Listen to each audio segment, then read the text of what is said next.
Front and Center. Front and Center. A focus on important and significant developments affecting the lives of Filipinos, not only in the Philippines, but also those living and working around the world. Join us in Front and Center. Front and Center. Here on Radyo Pilipinas World Service. Good day, welcome to Front and Center, where we focus on developments in the Philippines, legislation that provides policies and directions that strives to promote a better economy for the country, issues that concern the welfare and well-being of every Filipino. All of these and more will be Front and Center. And you can watch this program on our Facebook page and YouTube channel. That's Radyo Pilipinas World Service. And you can hear this broadcast through our audio streaming at Evox PBS receiver app. And at the same time, you can hear this program on our shortwave broadcasts on our English program starting at 10 a.m. until 11:30 a.m. And this is your host, Jerome Toledo, and this is Front and Center on Radyo Pilipinas World Service. Front and Center. Front and Center. Here on Radyo Pilipinas World Service.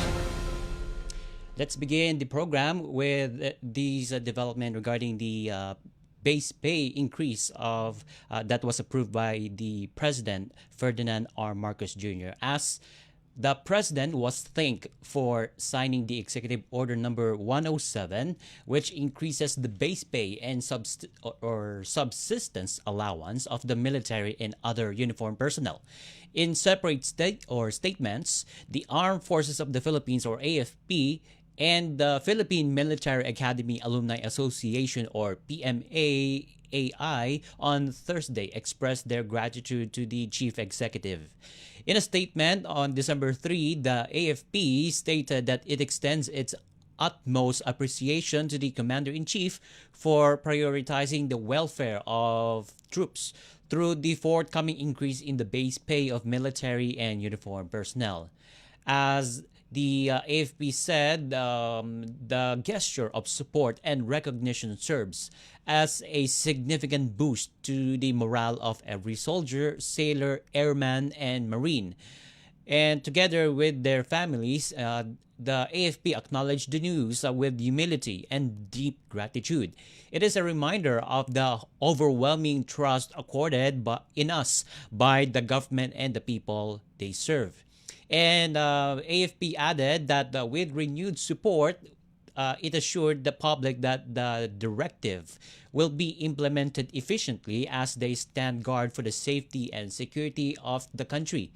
The AFP remains steadfast in upholding its mandate to defend the nation and serve with integrity, professionalism, and unwavering dedication. Meanwhile, in a statement coming from the PMA Alumni Association Incorporated through its chairman, Ramon Punzalan, and at the same time, he is the CEO of the Alumni Association, described the Chief Executive's issuance of EO number 107 as a significant and meaningful recognition of their role in defending the nation and maintaining peace and security.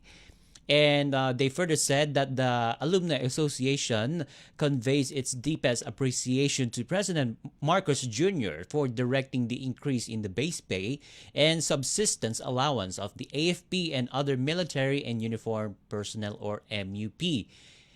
And the PMMAAI chairman added that the association remained a committed partner in fostering excellence, patriotism, and the preservation of the highest standards of duty and service to our nation. And President Marcos Jr. said the increase in base pay would include those in the military and uniformed personnel from the Department of National Defense, or DND, Department of Interior and Local Government, or DILG, Philippine Coast Guard, or PCG, the Bureau of Corrections, or BUCOR, and the National Mapping and Resource Information Authority, or NAMRIA. That increase will be given in 3 tranches, starting on January 1st, 2026, January 1, 2027, and January 1, 2028.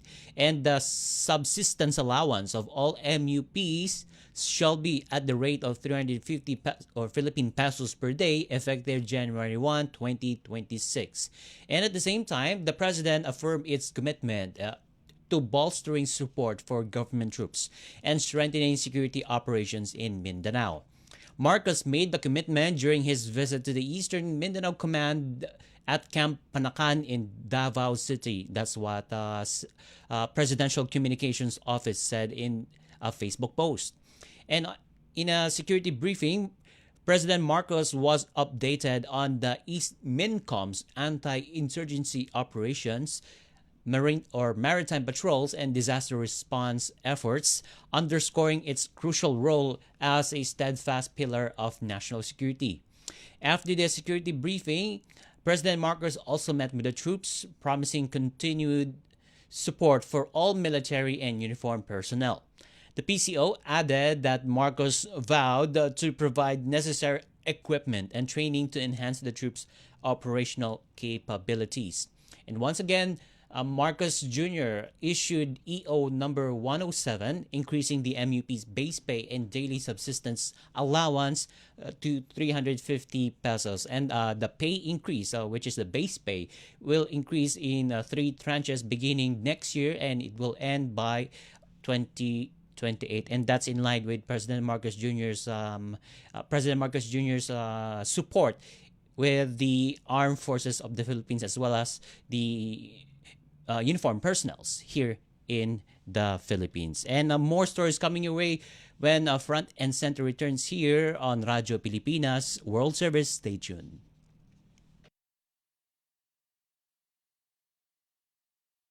Mabilis ang trivia, dagdag talino. Heto na ang Dagling Kaalaman. Alam mo ba, kumakain daw ng sarili ang ating utak araw-araw? Ang prosesong ito ay tinatawag na phagocytosis, kung saan ang mga cell sa utak ay nililinis ang mga sirang bahagi o sobrang koneksyon para manatiling maayos ang takbo ng ating isip. Kapag natutulog tayo, mas aktibo pa ito na parang garbage collector ng utak na naglilinis ng mga basurang selula at lumang koneksyon.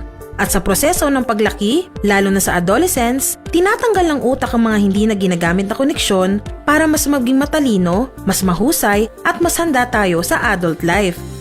Kaya oo, kumakain ng sarili ang utak mo, pero ginagawa niya ito para mas maging mahusay ka. Kaunting kaalaman na malaking dagdag talino. Abangan muli ang susunod na Dagling Kaalaman. Paano nga ba mag-register para magkaroon ng schedule sa Bagong Pilipinas Presidential Action Center? Narito ang mga dapat gawin. Gamit ang iyong mobile device, pumunta sa eGovPH app. Pwede itong i-download mula sa Apple App Store o sa Google Play Store. Gumawa ng account. Ilagay ang email address, valid mobile number, pagkatapos ay makakatanggap ka ng one-time code sa iyong email. Gamitin ang code sa eGov app para sa verification ng iyong account at ng mga impormasyong ibinigay. Congratulations! Meron ka ng eGovPH app account. Pwede mo na ma-access ang iba't ibang serbisyo ng gobyerno kabilang ang mga serbisyo sa Bagong Pilipinas Presidential Action Center. Itinuloy na po natin ang zero balance billing. Libre po. Ibig sabihin, ang serbisyo sa basic accommodation sa ating mga DOH na ospital, wala nang babayaran ang pasyente. Po, ang dami pong challenge, hindi po namin alam kung saan namin kukunin, ganon, nag-iisip kung paano namin mababayaran. Siyempre po, masayang-masaya, super saya po dahil na zero billing po kami. Opo, malaking ano po talaga, malaking tulong po. Mabilis lang din po. Bayad na ang bill ninyo. Uulitin ko, wala nang kailangan bayaran ng pasyente basta sa DOH Hospital dahil bayad na po ang bill ninyo. Naiyak ako kasi sobrang saya. Maraming salamat po, Mr. President Bongbong Marcos Jr. Hindi kami nagkamali ng taong ihinalal. Front and Center. Front and Center. Here on Radyo Pilipinas World Service. Welcome back to Front and Center here on Radyo Pilipinas World Service. Still with me, Jerome Toledo. And before we continue, our broadcast in English programs can be heard on the following shortwave frequencies, as English program will start at 10 a.m. Manila time until 11:30 a.m. So that's 0200 to 3:30 UTC. So we're now being heard on the following shortwave frequencies. We have 12.020 megahertz, 15.640 megahertz, and 17.665 megahertz. And also on our Filipino program, we are being heard on the following shortwave frequencies starting at 1:30 a.m. until 4:30 a.m. in the morning. That's 17:30 to 20:30 UTC. On the following shortwave frequencies, we have 9.370 megahertz, 9.925 megahertz, and 12.120 megahertz. So those frequencies, the Radio Pilipinas World Service, you can be heard on those following shortwave frequencies. Okay, now going back to the program, and as we are delving into the transparency measures implemented by the Marcos Jr. administration, as the new transparency mechanism and digital governance initiatives have been introduced for the Department of Agriculture and the National Irrigation Administration, or NIA, to strengthen accountability in the agricultural and irrigation sectors. That was Senator Francis Pangilinan said yesterday on Thursday, December 4. In a statement, Senator Pangilinan, who introduced the mechanism, said the Agriculture Department and the NIA, or the National Irrigation Administration, will soon launch an infrastructure transparency dashboard where every farm-to-market road and bridge project can be verified against its budget and timeline. The DA, according to Pangilinan, will also launch a citizen participatory audit program of the Commission on Audit, or COA, to give the public a role in real-time monitoring of a project. The Senator Pangilinan said that that project will now be easy for the people to see where the people's taxes go to, and that is the evidence of good governance and transparency. As that's what Senator Pangilinan said, who chairs the Senate Committee on Agriculture, Food, and Agrarian Reform. Also, he welcomes efforts to strengthen internal audit mechanisms and expand public access to procurement and project data, and adopt digital tools aimed at reducing red tape and curbing irregularities in project implementation.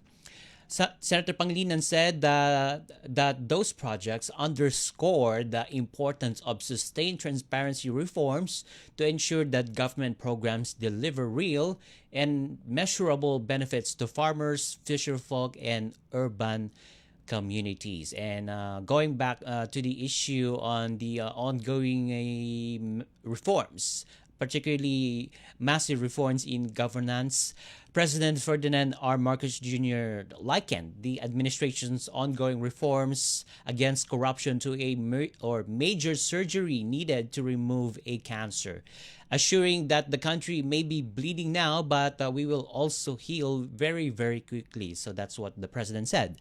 Speaking before the Malacanang press corps on December 3, President Marcos Jr. acknowledged that the campaign to stamp out corruption has been difficult, as always, as the country continues to endure the painful consequences of dismantling entrenched abuses and overhauling a deeply flawed system. And that makes sense of what President Marcos Jr.'s aspire to eliminate the corruption in the government. The president said that the truth of the matter is it is really a difficult time, because he knew that what they were starting now would be really be disrupted. But the government is trying to precisely change the entire system, particularly the Marcos Jr. administration's effort to stem or to eliminate corruption in government. And the president added that when cancer needs to be removed out of such complicated system, it needs to be to do some very major surgery, and to do that it will bleed, and that's what the country has to go through, and we had to go through. That's what the president added in his statement released on yesterday. And President Marcos continued that he feels sorry for the people suffering because of the corruption happening in the government. Otherwise, the government will do things the same way that the government always done, that the things that they have discovered that are being done for the last 3 decades will just continue. So the president talks about the efforts to eliminate corruption. And the chief executive said the nation must endure the pain and anguish that come with such reforms, but express confidence that in the Filipino people's resilience. So Marcos exposed irregularities in flood control and infrastructure projects during his fourth State of the Nation address in July this year. And the president later established the Independent Commission for Infrastructure, or ICI, which investigated anomalous flood control projects and other projects of the Department of Public Works and Highways, and recommended filing charges against several individuals implicated in the scandal. And the Office of the Ombudsman, meanwhile, has also filed complaints against several personalities, while the Anti-Money Laundering Council, or AMLAC, has issued freeze orders for around 12 billion pesos worth of assets of individuals linked to the corruption scheme.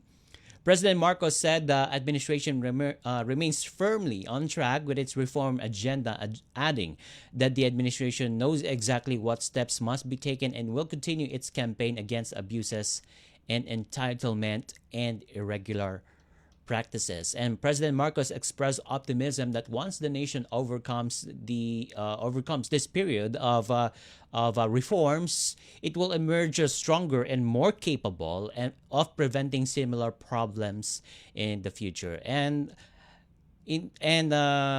President Marcos eventually emphasized that there is very little time to do to eliminate corruption, but he really thinks that if they can, the government can work 24/7 like they always have. The government can do it to eliminate corruption in the government. And meanwhile, President Marcos Jr. urged the media. Let's talk about the fake news campaign, or the fake news campaign of the administration, as it urged media practitioners to continue helping the public understand the government's ongoing reforms, saying many of the changes are difficult to explain to ordinary citizens who are not focused on structural issues. The president thanked journalists, particularly members of the Malacanang Press Corps, for their role in communicating complex policies over the past 3.5 years, emphasizing that the administration needs the media as a partner in informing the public.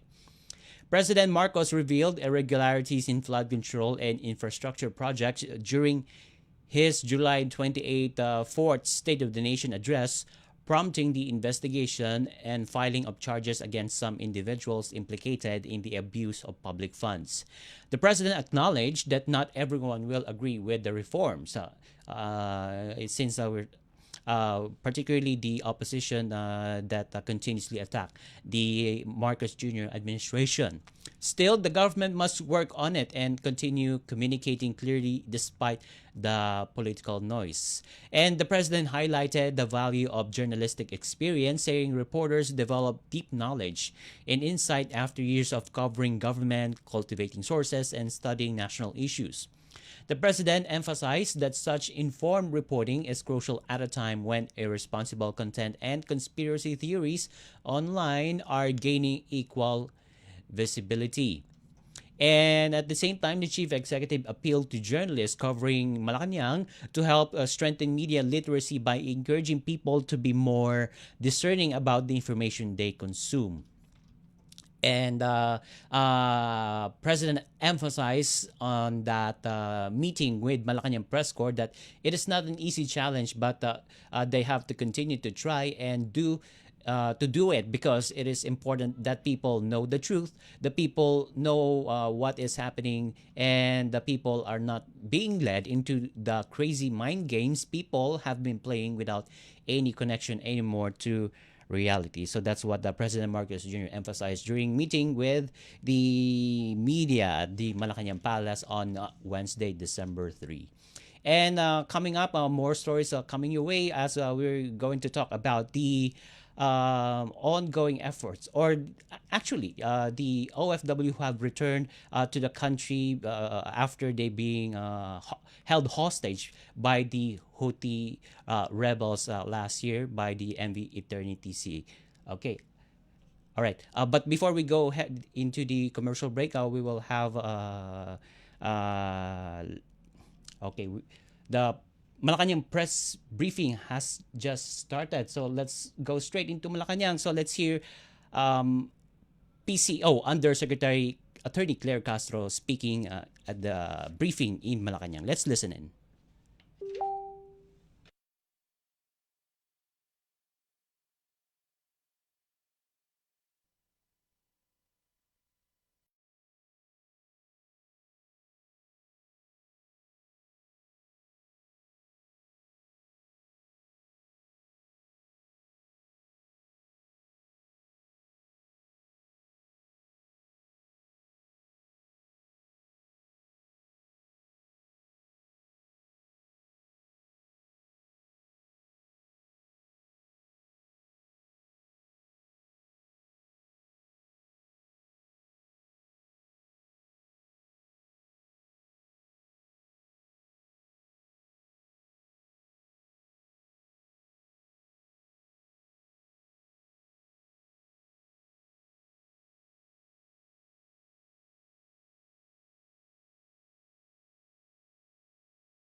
ang peace and order situation, estado ng internal at external security, at ang pag-usad ng kanilang operasyon laban sa natitirang bansa or rather banta sa rehiyon. Natalakay din ang operasyon laban sa insurgency, maritime patrols at disaster response na nagpakita na nanatili ang matatag na haligi ng pambansang seguridad ang ISMINCOM. Patuloy ang pagpapasalamat ni Pangulong Marcos Jr. sa mga tropa ng Eastern Mindanao Command para sa kanilang kabayanihan. Hanga rin ng Pangulo sa kanilang angking tapang, kagitingan at dedikasyon sa serbisyo. Ang pagbisita ni Pangulong Marcos Jr. sa mga sundalo sa Mindanao ay patunay lamang na nananatiling prioridad ng administrasyon ang kapakanan, seguridad at magandang pamumuhay ng ating kasundaluhan. Sinisiguro ng Pangulo na hinding-hindi pababayaan ng pamahalaan ang sandatahang lakas ng Pilipinas.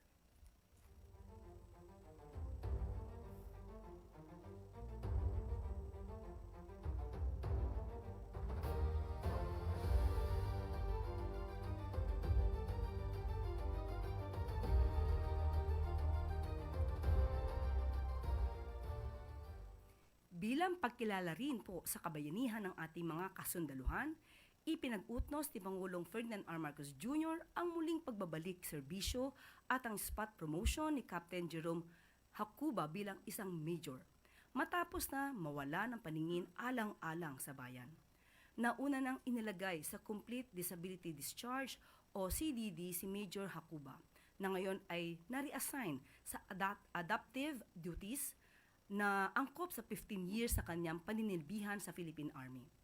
Sa likod ng pagkawala ng kanyang paningin, naniniwala ang Pangulo na malaki pa rin ang maiaambag ni Major Hakuba sa military lalo pa sa kanyang serbisyo at karanasan sa sandatahang lakas. Nais ipamalas ng Pangulo na kahit ang isang tao ay nagkaroon ng kapansanan, malaki pa rin ang maiaambag nila sa lipunan. Para sa mga magigiting na tulad nila, hindi hadlang ang naging kapansanan para makapagsilbi sa bayan. Minarapat din ni Pangulong Marcos Jr. bilang Commander-in-Chief na bumalangkas ng bagong polisiya para sa lahat ng mga sundalo na nasaktan at nasugatan dahil sa sakripisyo para ipagtanggol ang Pilipinas. Ayon kay Pangulong Marcos Jr., nararapat lang na ipagpatuloy ng pamahalaan ang pagkilala sa katapangan at sakripisyo ng mga kasundaluhan. Sa kanyang administrasyon, sinisiguro ni Pangulong Marcos Jr. na mabibigyan ng pagkilala ang sakripisyo at buhay na ibinuwis ng mga kasundaluhan. Mapanatili lamang ang kaayusan at kapayapaan sa bansa. Isang sundalo natin na nasaktan dahil sa sakripisyo niya, dahil ginagawa niya ang duty niya para ipagtanggol ang Pilipinas, ay basta't pagka nasaktan ay basta't bibitawan na lang natin. Hindi naman tama yun. Kaya gagawa po tayo ng bagong polisiya sa CDD sa lalong madaling panahon. Ito ay para sa lahat ng ating mga sundalo, mga iba't ibang posisyon na pwede pa naman siya, yung ating mga tinatawag na the major adaptive duties. Kasi kahit nabulag na po, marami pa ring duty na pwedeng gawin ng isang sundalo, lalong-lalo na sa isang sundalo na may 15 years na experience. Maraming maidadagdag at maitutulong sa atin yan. Dahil sa ka-duty nila, sila'y nasaktan, sila ay nagka-injury, ay dapat naman ay patuloy din ang ating pagkalala sa kanilang katapangan at sa kanilang sakripisyo. At maaari na po akong tumanggap ng inyong mga katanungan. Unang tanong mula kay Marisol Halili, TV5. Good morning, Yusek. Yusek, what was the reaction of the President when he learned about the resignation of Secretary Babe Singson from ICI? Napag-alaman naman din po na dahil sa kanyang concern sa kalusugan, ay nagpasabi na po siya na sa kanyang pagbibitiw at dahil nga po magaling po ang si Secretary Babe Singson, pinakiusapan po sa pamamagitan po ni Sec Vince na kung maaari pa ay manatili pa siya. At dahil nga muli may concern po si Secretary Babes, iginagalang po yan ng ating Pangulo at nagpapasalamat po tayo sa napakagaling pong serbisyo po ni Sec Babe Singson. I think, ma'am, one of his concerns ay yung funding for the ICI kasi ang na-mention niya yung 41 million pesos na supposedly funds for ICI sa dyaryo lang siya pero hindi talaga nakarating sa kanila. Was there a lack of government support sa ICI? Ano po ang nangyari sa funding na ito? Ayon po sa DBM, yung SARO po ay as early as September ay nandyan na po. Ang natatangi lamang po siguro nagkaroon ng konting delay ay yung pag-implement po or pagsasagawa po ng MDC at yung modified disbursement system. At ngayon po ay maitatanong po natin, yung pondo po ay nasa kanila na. Ma'am, ang kagabi, nagsalita rin po si Mayor Magalong. Sabi niya, nung time niya, nagpalawal din siya ng 30,000 pesos from his own pocket. Hindi na rin daw naibalik yon. And he also mentioned na he heard that one of the members of ICI is also planning to resign to follow the footsteps of Secretary Singson. Meron po ba kayong nakuhang information about this and how will this affect the operation and integrity of ICI? Patungkol po sa sinabi niya na mayroon pang kulang sa kanya, ipinakiusap na po natin since nandiyan na po yung pondo, kung ano po yung pagkukulang sa may mga dapat na bayaran na po agad. At hindi po naman nagkulang ang Pangulo dahil lahat po ng kailangan ng ICI, lahat na maibibigay na tulong po na manggagaling po sa Pangulo, iyan po ay ibinibigay. At patungkol po kung sino pa yung magre-resign, siguro mas maganda po siya na po yung kanyang, siya na po ay yung tanungin. Siya naman po nagbigay ng information. Sorry ma'am, last na lang. Yun po sinasabi ninyo na funds na hawak na ng ICI, buong 41M po. Opo, nasa kanila po. Okay, May thank you. follow-up question po si Ivan Mayrina. May 7. Yusek, good morning. Mismong si Secretary Singson po ang nagsabi na kulang sa ngipin, kulang sa kapangyarihan ng ICI at sa ngayon may mga pending measures in Congress na layong lumikha ng mas pinalakas at mas may kapangyarihang ICI, although ibang it goes with in a different name. Ano ho ang tugon ng Pangulo sa mga panawagang i-certify niya as urgent itong mga panukalang ito? Sa pag-aalam natin ay tapos na po yata. At sa Senado ay third reading na po yata. So, hintayin na lang po natin kung ano po yung kanilang versions. At kapag ka po ito nabasa naman ng Pangulo, ay tingnan po natin. Pero does the President support the idea na kailangan natin ng mas malakas, mas makapangyarihang entity that will investigate corruption in infrastructure projects? Ang lahat naman po ng institusyon na mayroon pong power to investigate, lahat po dapat ay malakas. Meron po silang kapangyarihan. Pero ito po kasing isinagawa na ICI, Independent Commission, ito po ay batay lang po sa EO 94 at alam po natin na ang purpose nito ay to maging fact-finding commission. Hindi po para magbigay ng penalty sa hindi a-attend. At ito po ay tulong lamang makapag-concentrate para maimbestigahan, makapag-gather ng documents, facts, data para po matulungan yung ombudsman o yung DOJ. So, yun po talaga ang pinaka-purpose ng ICI. Ma'am, kanina po sa panayam sa isa sa aming programa, sinabi ni Ombudsman Remulla na ang direksyon po ay bubuwagin na rin ng ICI at ang Ombudsman na ang magte-take charge. Do you have any information to that effect? Sa ngayon, hindi po ako makakasagot patungkol po dyan at hindi pa po rin namin pag-uusapan patungkol po dyan. But since nga po, nandiyan naman din po ang Ombudsman at napaka-active din po nila patungkol po sa usapin ng mga anomalyang flood control projects, maaari pong maging ganun. Pero as of now, wala pa po tayong pinakadetalye o anumang update patungkol dyan. Sunod na tanong mula kay Ivy Reyes, Bilyonaryo. Hi, good morning, Yusek. There's a complaint filed before the Ombudsman against Secretary Ted Herbosa over his alleged close ties with a pharmaceutical company, and the complaint concerns possible backdoor influence that no other bidder can enjoy except for that one pharma. Has this reached the President, and considering that this is just one of the 3 other complaints filed against SecTed, does he still enjoy the President's trust? Ngayon po, mai-assume natin na he still enjoys the trust of the President. Tingnan po natin kung ito po'y na-receive na po ng Ombudsman at hayaan po natin ang Ombudsman na mag-imbestiga po dito. Ma'am, on another issue, former Justice Antonio Carpio says the Executive Secretary and former DOF Chief Recto's move to transfer trust fund from PhilHealth and PDIC would constitute technical malversation over a unique provision authorized in the 2024 GAA, transferring fund balance from those 2 GOCCs. Under the Constitution daw po kasi only the President can transfer savings, and that these trust funds should only be used solely for their purpose. So for PhilHealth, dapat for PhilHealth purposes lang daw po. Nabanggit naman din po ni Justice Carpio ang patungkol sa provision na ito mula sa GAA 2024. At yun lamang po ay sinunod ng DOF at to sweep the idle funds from the GOCCs. Ito naman po ay bago po ito naganap. Inaprubahan po ito ng OSG, Office of the Government Corporate Council, Governance Commission for GOCCs, COA, pati po ang PhilHealth Board. So, sumunod lamang po ang DOF sa pinag-uutos na naaayon po in line with the GAA 2024. Ma'am, just to follow up, ang sabi po ni Justice Carpio, it's undue delegation of authority. As a lawyer yourself, what do you think po? Muli, sumusunod lamang po sa batas. Kung meron man ang constitutional dito, tingnan po natin kung yung provision mismo sa GAA 2024 ay magiging issue. Sunod na tanong mula kay Alvin Baltasar, Radyo Pilipinas. Yusek, good afternoon po. Good morning. Yusek, may inaasahan po bang service recognition incentive ang mga empleyado ng gobyerno? And kailan po ito maibibigay? Ba't nakangiti si Alvin? Direktor na ka rin. Hintayin po natin yung EO. Para lang po sa kapanatagan ng mga government workers. Siguradong maibibigay po ba? Bago po ilabas yung EO?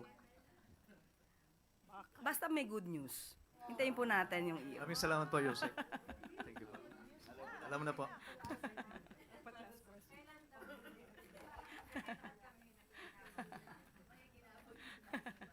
Sunod na tanong mula kay Eden Santos, Net25. Good morning po, Yusek. Yusek, meron na po bang tugon ang kampo ni Vice President Sara Duterte dun po sa pahayag ng Pangulo na bukas siya sa dialogo sa Vice Presidente para sa pagkakaroon ng pagkakaisa sa bansa? Since ang Pangulo po ang nag-offer nito para maipakita yung kanyang sinseridad, yung kanyang pagiging seryoso, wala po ba siyang unang hakbang para mangyari po yung dialogo na ito? Pwedeng i-correct po natin. Wala po tayong sinabing nag-initiate. Ang Pangulo po, even before, ito po ay napag-usapan na sa isang podcast. Natatandaan niyo po ba yon nung tinanong ito ni Katuning? Ang Pangulo ay open sa lahat ng gustong makipag-dialogo. Kahit sino na may concern at maaaring mapag-usapan, hindi lamang ang Vice Presidente, sa lahat. Open ang Pangulo sa anumang discussion para po, for the unity sake, yun po yung ibig sabihin natin. So, kung meron po pagpapahatid na mensahe ang Vice Presidente, siguro po sa spokesperson na naman po niya ito dapat na itanong. Another topic lang po, reaksyon ng Palasyo doon sa sinasabing parang credit grabber po ang Pangulo, doon po sa Bukana bridge na inopen po na sinasabi po niyang naaprubahan ng mga 2022 at 2018 pa daw po yon under the previous administration. Sino po ang bumabatikos? Sino po ang nagsabing credit grabber? Parang wala po tayong nadinig na ganun. Wala akong konteksto. So, kung hindi natin alam kung sino nagsabi at ito ay sa tabi-tabi lamang, hindi na po natin ito dapat pansinin pa muna. Dahil alam naman po natin, sa ngayon po, ang sinabi po na Bukana Bridge ay natapos po sa panahon ni Pangulong Marcos Jr. Sunod na tanong mula kay Gilbert Perdes, DWIZ. Good morning po, Yusek. Tinanggihan po ni Congressman Pulong Duterte yung imbitasyon po ng Independent Commission for Infrastructure ukol po sa investigasyon doon po sa flood control project sa Davao. Sa halip po ay inirekomenda ni Duterte na investigahan po ng ICI si Pangulong Marcos at ang unang pamilya po. Ano pong reaksyon ng palasyo po dito? May kasabihan tayo, buntot niya, hila niya. It means you are responsible for the consequences of your own acts. Marami na po mga mabatas na gumalang sa pagpapatawag ng ICI. Nagbigay ng kanilang mga response, ng kanilang mga nalalaman, at kung walang itatago, di dapat magtago. Yun lang po. Sunod na tanong mula kay Ivan Mayrina, GMA News. Yusek, tulad po na nabanggit nyo sa opening natin kanina,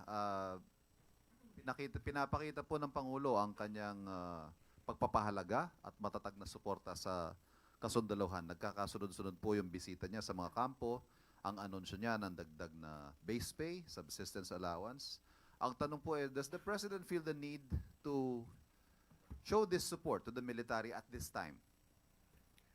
Hanggat may oras po ang Pangulo, hindi po ito dapat kino-question. Ang pagbisita sa ating mga kasundaluhan, sa mga uniformed personnel, ay nararapat lamang po bilang Commander-in-Chief.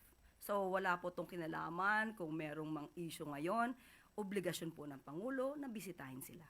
At ito po ay nagkataon lang na bukod po sa pagbisita yung mga anunsyo ng dagdag na benepisyo sa mga sundalo, nagkataon lang na ito po ay nangyayari sa panahong may mga panawagan for the military to withdraw support from the administration. Kung nararapat po silang bigyan na mas magandang ayuda, pagtulong, kailangan lang naman din po nating bigay dahil ang kanilang sakripisyo po sa bayan, buhay po ang nakataya sa kanila.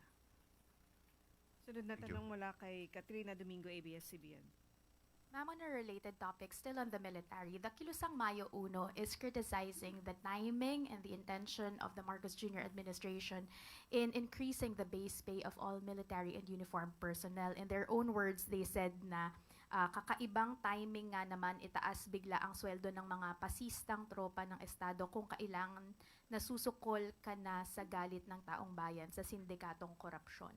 How does the palace explain to the public kung bakit po nag-implement ng base pay hike when talk of a possible military reset or ouster are rife in public? Ang pagkilala po sa mga kasundaluhan natin, hindi po ito nababatay kung ano po ang nangyayaring ingay ngayon. Mga political noise. Karapatan po nila at dapat lamang pong kilalanin ang kanilang pagiging bayani ng ating bayan. So sa mga ganyan mga usapin, mga negatibo na ibinibigay at pinupukol sa Pangulo, hindi po ito magpapatigil sa Pangulo para bigyan ng tulong ang ating mga kasundaluhan. Ma'am, the same group is also questioning bakit daw po mayroon ng daily subsistence increase for the military personnel. Merong increase sa base pay, pero yung mga ordinaryong manggagawa who underwent a process of a legislative wage hike, hindi pa rin daw po nag-grant yung hinihingi nilang 200 peso a regional wage increase. Hindi po yun sakop ng Pangulo. Sa Pangulo po, sa DOLE po, nakikita po natin, meron pong pagtaas ng mga sweldo sa mga regions at hindi po nila yan makakaila. Hindi po pinapahinto ng Pangulo ang pagtataas ng sweldo na within his power. Pero yung pagtaas po, binabanggit nila na halagang 200 at yan po ay nasa kamay na po ng Kongreso. Just a follow-up question. The DOLE is under the executive branch and therefore under the President. Why can't the President push for the wage hike of ordinary Filipino workers? Meron po tayo sa tripartite board, meron po increase. Hindi po ito makakaila. Yung sinasabi po nilang wage hike ng 200 pesos, ito po ay saklaw ng Kongreso. So hindi naman po nakikialam ang Pangulo sa trabaho ng Kongreso. Sunod na tanong mula kay Bea Cupin Rappler. Hi, ma'am. Good morning. A Rappler investigation based on SEC documents and data from government websites found that Justice Undersecretary Jojo Cadiz has ties to a major construction company that was only incorporated po in 2023 through Yusek Cadiz's son, who was 19 at the time, 21 na siya ngayon, I believe. JSJ Builders Incorporation, the investigation found won more than 200 million in projects in Ilocos Norte since its incorporation 2 years ago. Yusek Cadiz has also been accused by former legislator Zaldico of supposedly acting as a bagman for the president. First question, ma'am, is the president aware of his former aide's ties to this contractor, or has he since been made aware, given po the prohibitions under the Constitution? As of the moment, we have not talked about that. But if there's a need for investigation on that issue, so let the investigation be done. And on that note, ma'am, does he still enjoy the president's trust, and will he remain in the DOJ despite, again, these links and the claims that have been made against him? Sa ating pagkakaalam, siya po ay nag-submit na ng kanyang resignation. Sa ating pagkakaalam, bibigyan ko lang po ng update. Has it been accepted? No. Bibigyan ko po kayo ng update. Sunod na tanong mula kay Ann Soberano, Bombo Radyo. Yusek, good morning. Reaction lang po ni Presidente. Kasi kahapon po si Majority Leader Sandro Marcos humarap po sa ICI. Ano po ang naging tugon dito ng Pangulo? Since sinabi din po ni dating DPW Secretary Babe Singson na tila po nabigla si Majority Leader Sandro Marcos sa mga itinanong sa kanya. Unang-una, bilang magulang, makikita natin kung paano ba pinalaki ng mga magulang ang isang anak.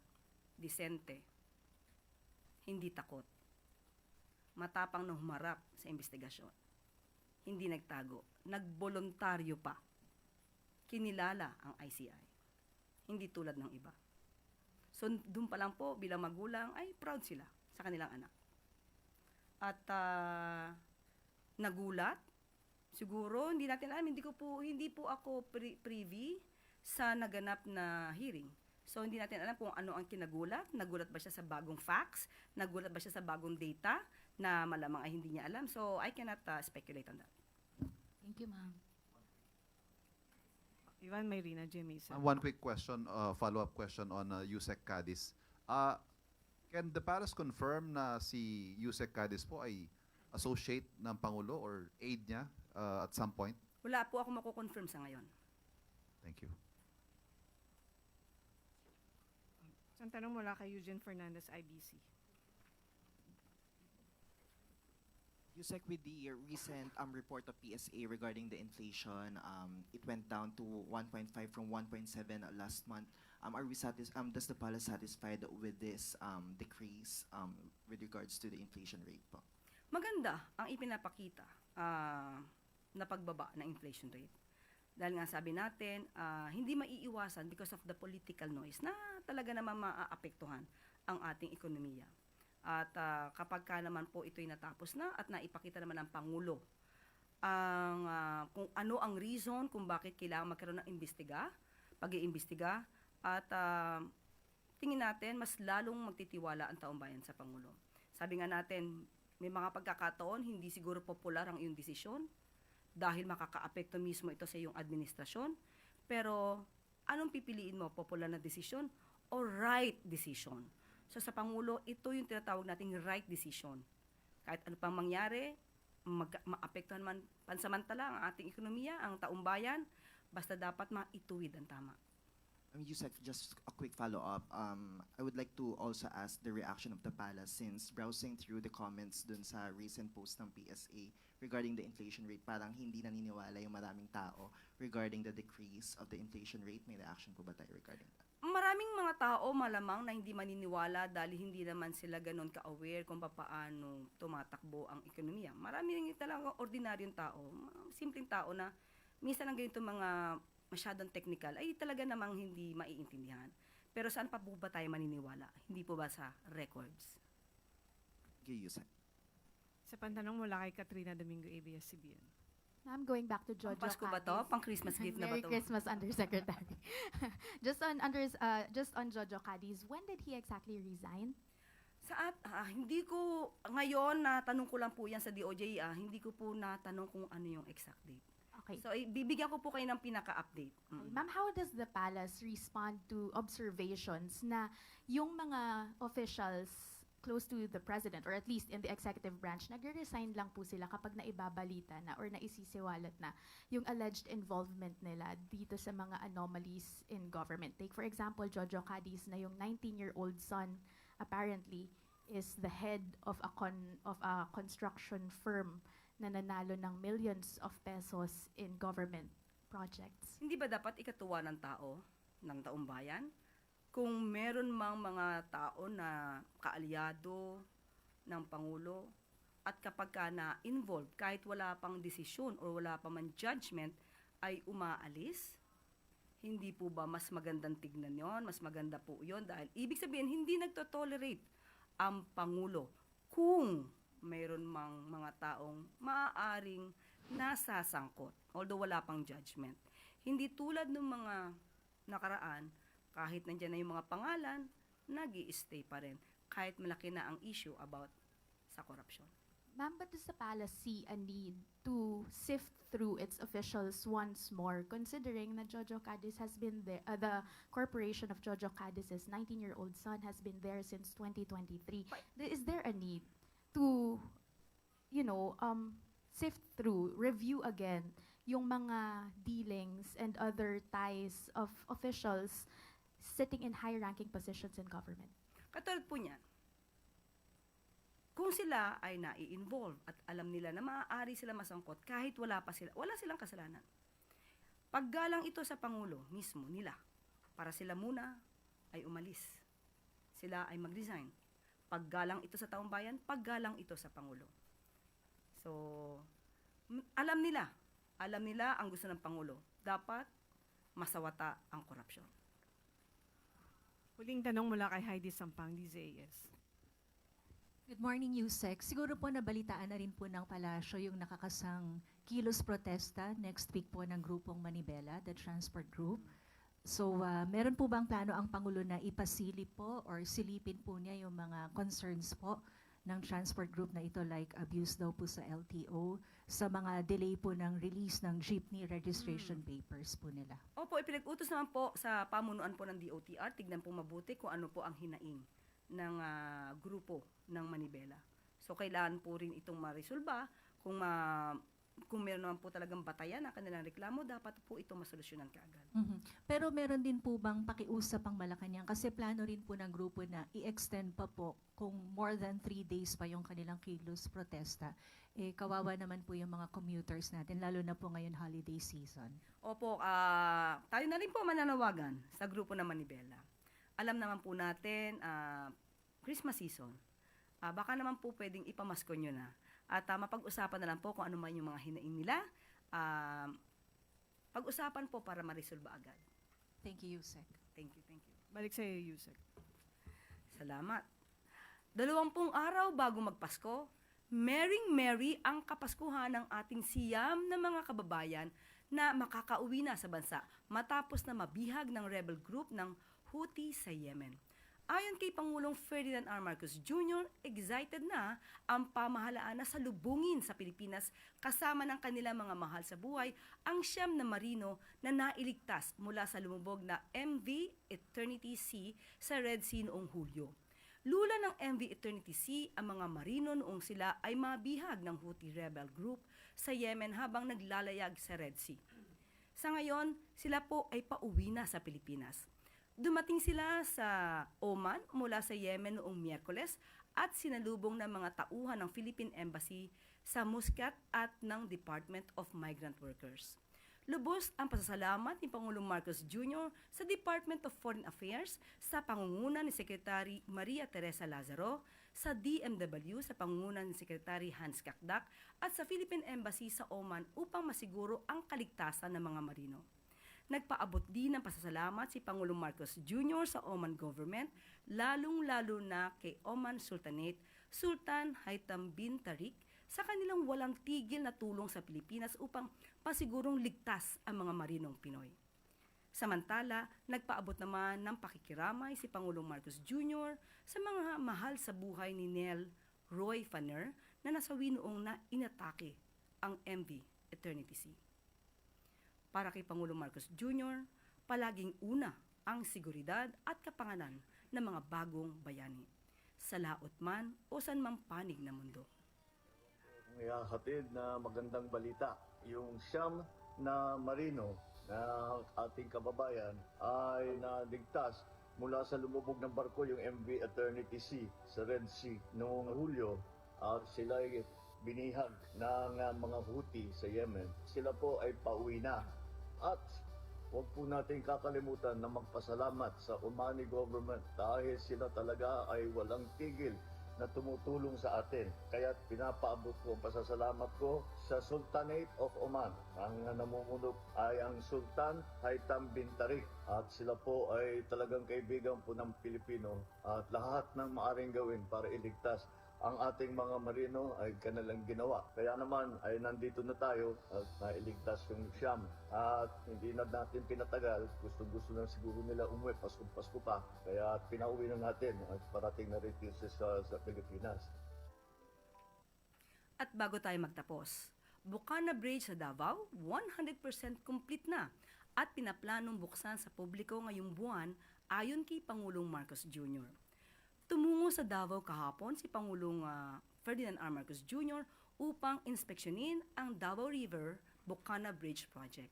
Ang nasabing tulay ay may kabuang haba na 1.34 kilometers na nagdurugtong sa Barangay 76A Bukana at Matina, Aplaya. May 4 na lanes din ito upang siguruhin ang mabilis at maayos na daloy ng trapiko. Ayon sa Pangulo, inaasahang magiging 20 to 25 minutes na lang ang nakasanayang 2 oras na biyahe sa tulong ng Bukana Bridge. Inaasahang magiging malaki ang tulong ng tulay upang mabawasan ang traffic congestion sa downtown Davao. Dahil tinatayang aabot sa higit 14,000 vehicles kada araw ang kaya nitong i-accommodate. Ayon kay Pangulong Marcos Jr., target buksan sa publiko ang Bukana Bridge sa December 15. Dagdag pa ng Pangulo, sakto ang magiging pagbubukas ng tulay sa nalalapit na Kapaskuhan, lalo pat inaasang magiging abala ang mga tao sa paghahanda para dito. Bukod sa Bukana Bridge, inulat din ni Pangulong Marcos Jr. na ongoing ang construction ng 45.5 km Davao Bypass construction project na inaasang matatapos sa 2027. Buo ang paniniwala ng Pangulo na malaki ang pakinabang ng mga Pilipino sa mga ganitong infrastructure projects, lalo na long-term benefits ang pag-uusapan. Sa ilalim ng isang bagong Pilipinas, sinisigurado na mas konektado ang mga lugar para sa mas mabilis ang daloy ng serbisyo, trabaho at kabuhayan, at mas mabilis din ang pag-unlad ng bawat mamamayan. Dito ngayon tayo sa Bukana Bridge. It's a 1.3 kilometer bridge Kasama ito sa buong bypass na ginagawa around the Davao City at ito'y sinasabi, ang estimate natin na ang biyahe na dati halos 2 oras ay mababawasan, magiging mga 25 minutes, 20 minutes na lang. We will open the bridge on the 15th, December 15. Matatapos yung buong bypass by December 2027. Na-approve ito noong July ng 2022. Nagsimula ito ng late 2023 at ngayon ay tapos na. Kaya natulungan naman tayo ng ating mga Chinese na contractor dahil ang ganda ng technology nila kaya napakabilis. This is one of the 4 major projects that our legacy projects that we will be finishing in Davao and its environs. I'm congratulating the DPWH for their good attention to this matter and lahat ng nagtrabaho rito, congratulations. At we're looking forward to December 15 kung kailan meron ng dadaan ng traffic ticket. At dito na po natatapos ang ating press briefing. Magandang araw para sa bagong Pilipinas. And you just heard the live Malacanang press briefing headed by Presidential Communications Office Undersecretary Attorney Claire Castro, and that presser has raised many issues that was asked by reporters. Let's talk about the reporter that was asking about the resignation of the outgoing ICI Commissioner Rogelio Babe Singson, who happens to be former DPWH Secretary, as it addressed issues raised by Singson in a press briefing on Thursday at the ICI headquarters in Taguig City. That is a lack of equipment, lack of financial support or funding coming from the national government, as well as the lack of teeth or lack of power of the ICI. And at the same time, the agency has been the Senate bill which is providing the ICI like agency is on a third reading. That was raised in the press briefing. Also, a reporter asked about the ombudsman, said that through the ombudsman Jesus Crispin Remulla said in a television interview that the ICI will be abolished and it will take charge of the flood investigation. So eventually, according to Ombudsman Remulla, ICI will be abolished and it will be eventually superseded by the Office of the Ombudsman. And also, in the press briefing, a reporter asked about the case of Department of Health Secretary Ted Herbosa, as he was involved in with a connection with someone or somebody from pharmaceutical industry. And at the same time, Undersecretary Castro said that Secretary or Health Secretary Herbosa is still enjoying the trust of President Marcos Jr. And at the same time, the discussion was focused on the transfer of savings, in particular with the PhilHealth Savings Fund. And a reporter is also asking about the service recognition incentives that is a yearly benefit of government employees. And Undersecretary Castro said that SRI is yet to be released, but an administrative order will be released anytime soon this month. And also, PBBM and VP Sara dialogue and reconciliation issue was asked there, and at the same time, the refusal of Representative Paulo Duterte to attend the ICI inquiry was asked in a press briefing. And also, reporters has pressed Undersecretary Claire Castro about the motive or the PBBM's support for the armed forces, particularly increasing the base pay of military personnel. And at the same time, a reporter was asking to Undersecretary Castro about the participation of the presidential son, House Majority Speaker Sandro Marcos at the ICI investigation. And also, DOJ USEC Undersecretary Jojo Cadiz has resigned, according to PCO Undersecretary Claire Castro, and that's in regards to the conflict of interest issue with this the Undersecretary Cadiz son on regarding the construction company which his son owns. And at the same time, inflation rate was discussed there during the press briefing at Malacanang this morning that was spearheaded by Undersecretary Claire Castro. And with that, we now conclude this edition of Front and Center on Radyo Pilipinas World Service, together with our technical team headed by Mr. Milo Janela. And on our Wirecast, we have Hero Lucero, and on our audio streaming, we have Mr. Leo Magpayo. This is your host, Jerome Toledo. Until next time, mabuhay. You have just heard and watched Front and Center. Front and Center. Join us again for another edition here on Radyo Pilipinas World Service. Front and Center.